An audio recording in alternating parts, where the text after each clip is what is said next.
Вслед за Москвой северная столица также отметила якутский национальный праздник Исэх. Масштабное событие в двух городах в этом году организовал многонациональный Алданский район. Основной темой праздника стало единство народов. О том, как прошел Исэх в Петербурге, расскажет Айсена Бурнашова.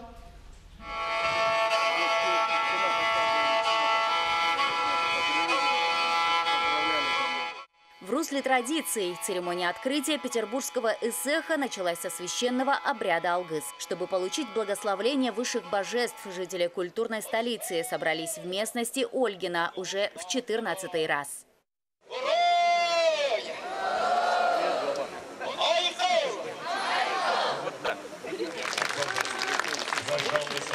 Главное содержание праздника этого года – дружба народов. Исэх посвящен году консолидации в республике. Отсюда и насыщенная культурная программа с элементами якутского, эвенкийского и русского колорита. Так, на смену знаменитому сяджа к зрителям выходил танец с чоронами, а вслед за ним и театрализированная постановка алданского казачества.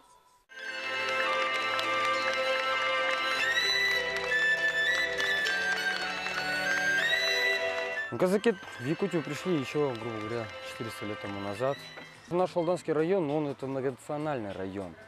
В этом районе мы, естественно, стараемся как-то сплоченно жить, дружить, общаться, да, интересоваться другой культурой, которая нас объединяет. Организаторы отмечают, петербургский праздник белого изобилия побил собственный рекорд, объединив свыше 2000 человек. Среди поклонников Исэха и якутяне, и жители разных регионов России. Праздник позволил не только увидеть культуру Якутии, но и попробовать ее на вкус. Гостей угощали якутскими национальными блюдами и напитками. Меня одногруппница Айталина Бурнашова позвала на этот праздник национальный Исэах.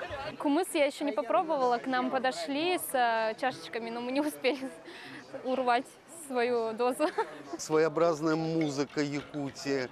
Это шаманы, это бубны. Это пообщался с казачеством якутским, поскольку сам кубанский казак.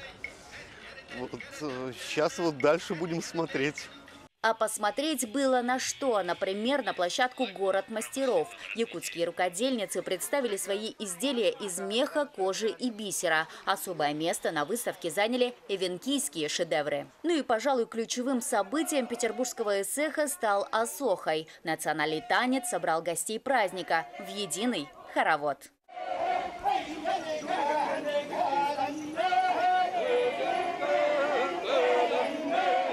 В следующем году Ольгина вновь соберет на своем тюсюльге многочисленных гостей и снова собравшиеся закружатся в танце Асохай. Известно, что в 2020 году главный национальный праздник Якутии в Петербурге проведет уже Намский район. Хозяин Исэха Аланхо в республике. Айсена Бурнашова, Игорь Татарников, Санкт-Петербург.